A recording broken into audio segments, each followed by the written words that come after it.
Today we're going to test drive the new Jaguar XE. This car is Jaguar's approach into the middle class segment. The direct opponents are BMW 3 and the Mercedes C-Class. Now let's see how it drives.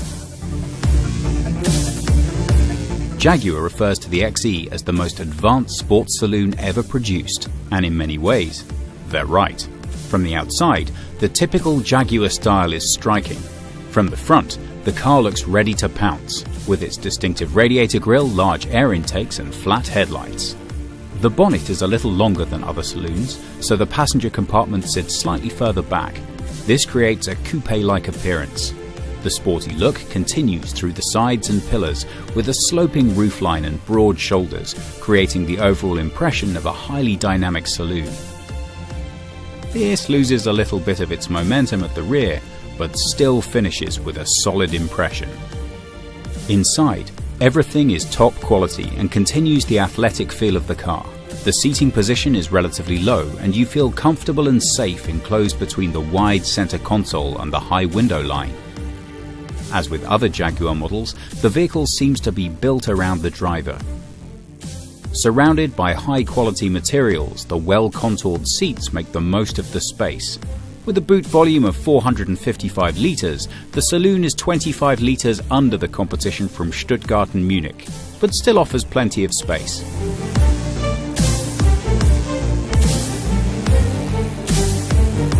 A lot happens regarding to the infotainment system here in our new Jaguar XE. We got the new in-control infotainment system, which means we can control the car remotely with our smartphone. That means we can open and close doors or windows. A very nice feature of the new system is the hotspot. That means I can connect up to 8 different mobile devices with the car.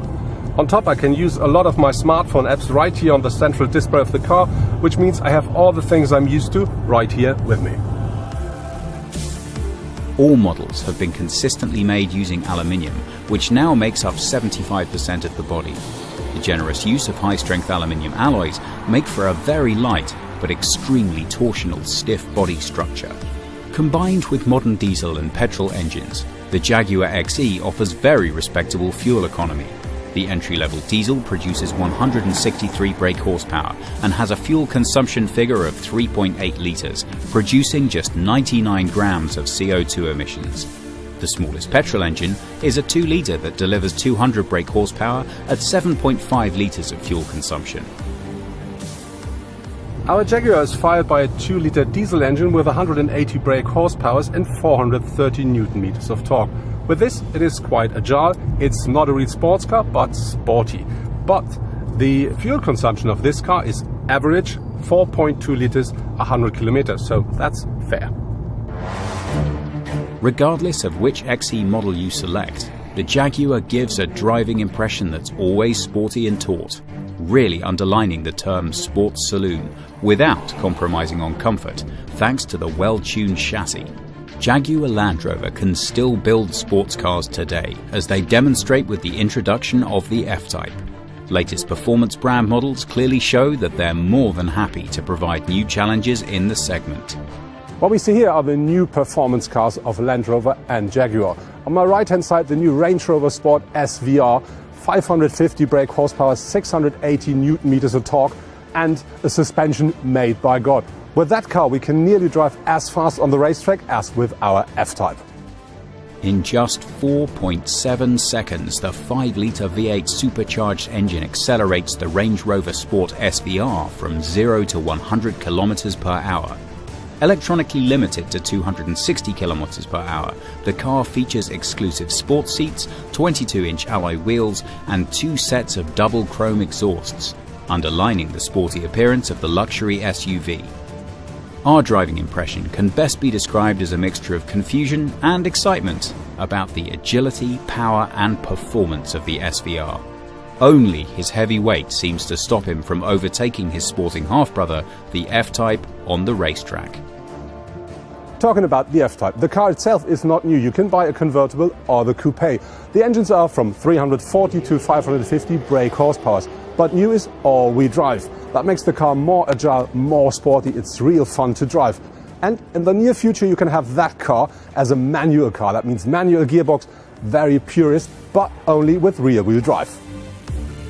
The top model of the Jaguar XE can also join the series of sporting Britons.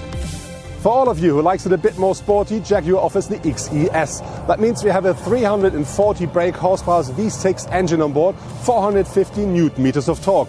A bit of a pity is the maximum speed is 250. Also, the exterior of the XES looks a lot more sporty. There is a different bumper here, different front, a lot more dynamic, more aggressive, really fits the car. Here are these lovely side panels. They give the car a good impression, a really good sporty look. And what I like is these bigger rims and the red brakes that really fits the car perfectly. So if you order the XE, look for bigger rims because that fits the car. The starting price for the base model of the Jaguar XE is €36,450, on a par with a comparable engine C-Class. The Bavarian alternative from BMW, the 320i, is available for about €2,000 less. With the new Jaguar XE, Jaguar really offers a good alternative in the middle class. You can choose between a very fuel-efficient diesel or the top model with 340 brake horsepower. Each car is very sporty, so even if you buy the standard one, you get a very sporty suspension. So for people who want to drive sporty but comfortable and upper class, this is the perfect choice.